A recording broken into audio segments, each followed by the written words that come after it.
Mike Chaplin, age 82, died. April 1, 2026. There are artists who make beautiful things, and then there are artists who dedicate their entire lives to understanding beauty itself, where it comes from, how it works, and how to pass it on to others. Mike Chaplin was the second kind. Born in September 1943 in Little Barfoot, Bedfordshire, Michael James Chaplin knew by the age of 12 that he wanted to spend his life making art. He studied graphic design, then printmaking, then threw himself into a career that would span more than 5 decades and take him from teaching at Kingston Polytechnic to the walls of Tate Britain. He became one of Britain's most respected watercolorists and one of the world's foremost authorities on the painter J.M.W. Turner. That expertise took him everywhere. He recreated Turner's Lake District paintings for BBC Two. He worked with the Tate Gallery on multiple exhibitions, once painting with pigments that Turner himself had ground by hand.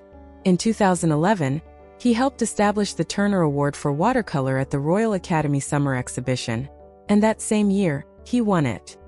His work hangs in collections belonging to Queen Elizabeth II, the Ashmolean Museum, and the Fitzwilliam Museum, among many others. For 3 series on Channel 4's Watercolor Challenge, millions of viewers watched him guide amateur painters with patience and genuine warmth. He published books, taught courses across the UK and internationally, and never stopped giving his knowledge away freely. Mike Chaplin passed away on April 1, 2026, in Savannah, Georgia, following a 7-month battle with mesothelioma. He was 82 years old. Eva Schloss, age 96, died. January 3, 2026. Some people carry history not as a burden, but as a responsibility. A thing they must keep alive so the world never forgets what happened, and never allows it to happen again. Eva Schloss was one of those people. Born Eva Minnie Geringer in Vienna, Austria in May 1929, she spent her childhood in a world that was rapidly turning hostile. When the Nazis rose to power, her family fled, first to Belgium, then to the Netherlands, where they went into hiding in Amsterdam. It was there, in those desperate years, that the Geringer and Frank families lived in the same building. Eva and Frank were childhood friends, playing on the same streets, sharing the same fears. Eva and her mother survived the war. Her father and brother did not. After the liberation, her mother Fritzi eventually married Otto Frank, Anne's father, making Eva Anne and Frank stepsisters, long after Anne was gone. For decades, Eva dedicated herself to telling her story in schools, universities, and institutions around the world.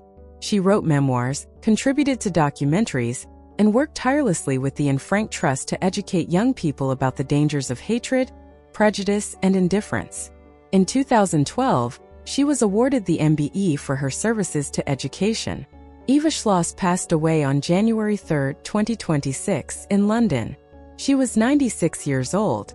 Nick Pope, age 60, died. April 6, 2026.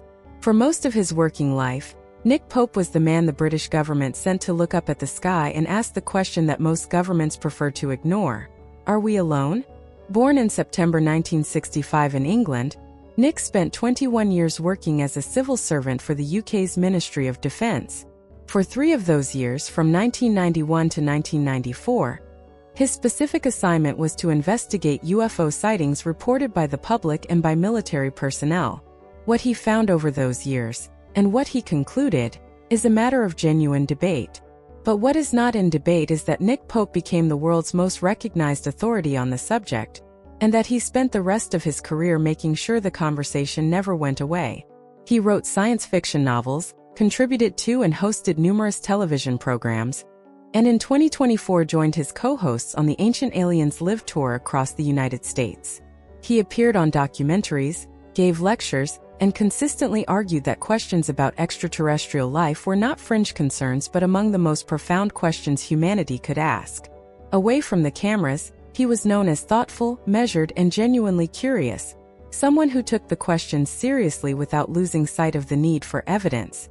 Nick Pope passed away on April 6, 2026, in Tucson, Arizona from esophageal cancer. He was 60 years old. He is survived by his wife, Elizabeth. Andrew Bodnar, age 71, died. January 5, 2026. Not every artist who shapes the culture does so from the front of the stage. Some of the most important creative voices in any generation are the ones quietly holding everything together from behind, writing the notes that other musicians play, building the sounds that audiences feel without knowing quite why. Andrew Bodnar was born in London in September 1954. He was an actor, a composer, and a bassist, a man of multiple creative lives who worked across film and music with a restless, inventive energy. His acting credits included films such as This Is 40, Electric Slide, and Little Monsters. His compositional work gave texture and emotion to productions that reached audiences far beyond his name recognition. As a bassist, Andrew moved through the music world with the quiet authority of someone who understood that rhythm is not just the backbone of a song, it is the heartbeat. He brought that understanding to every project he touched. He was a Londoner by birth and by instinct, shaped by the city, connected to its creative communities, and committed to his craft throughout his life. Andrew Bodnar passed away on January 5, 2026, in London. He was 71 years old. Gregory de Polnay, age 82, died. January 1, 2026. Gregory de Polnay began his theatrical career in 1966 at the Civic Theatre in Chesterfield, and in the 6 decades that followed, he barely stopped working. Born in October 1943 in Chelsea, London, Gregory came into a world that was shaped by theatre, language, and communication. He spent years as a theatre, radio, and television actor, appearing in productions that ranged from the beloved British institution Doctor Who and the long-running Dixon of Dock Green to the literary adaptation Mansfield Park. He was a familiar face in British broadcasting, a reliable and skilled presence in the kinds of productions that formed the backdrop of generations of British television viewing. But acting was only part of what Gregory gave to his profession. He retrained as a voice specialist at the Royal Central School of Speech and Drama, earning an advanced diploma in voice studies and later a master's degree from King's College London. He went on to serve as head of voice at the Drama Centre and at LAMDA, two of Britain's most prestigious drama training institutions. He also became a drama advisor for the BBC World Service classical drama series, adapting plays and shaping how stories were told for audiences across the world. He ran his own communications consultancy, GDEP Associates, and spent years helping people find and use their voices with confidence and clarity. Gregory de Polnay passed away on January 1, 2026, in Poitiers, France. He was 82 years old. David Wiffen, age 84, died. April 5, 2026. There is a particular kind of talent that peers revere and the general public somehow never quite discovers. David Wiffen had that talent in abundance. A voice, as one music journalist wrote, that could part Lake Ontario, and songs so honest they seemed to reach inside you and rearrange something. Born in Red Hill, Surrey in March 1942, David's family was evacuated from their London home during the Blitz, moved by the same wartime disruption that reshaped so many British lives. When he was 16, his family moved to Canada, and that country claimed him. He made his way through Toronto's Yorkville folk scene in the early 1960s, performing alongside Gordon Lightfoot and Ian and Sylvia before settling in Ottawa, where he became a central figure in one of the most vibrant folk music communities in North America. His songs, rich, bluesy confessionals about loss, longing, and the weight of being human, were covered by artists including Harry Belafonte, Tom Rush, and Murray, the Cowboy Junkies, and Roger McGinn of the Byrds. His 1973 album Coast to Coast Fever, produced by his friend Bruce Cockburn, is considered one of the finest folk records of its era. His most famous composition, Driving Wheel, has been recorded more times than even his closest friends can count. His personal life knew struggle, a battle with alcoholism that took years away from his music. But he found sobriety, and in 1999 returned to recording with South of Somewhere, followed years later by the release of previously lost tapes that proved his talent had never dimmed. David Wiffen passed away on April 5, 2026, in a hospice in Ottawa, his wife Joanne beside him. He was 84 years old. Tony Carr, age 98, died. January 2, 2026. In 1952, a young drummer from Malta packed his belongings inside a kick drum and set off for London, with nothing but ambition and the sound of jazz in his head. What he built over the next 4 decades is one of the quiet miracles of British music history. Born George Caruana in Valletta, Malta, in October 1927, Tony Carr grew up against the backdrop of World War II, finding solace in the jazz bars of Strata while bombs fell on the island around him.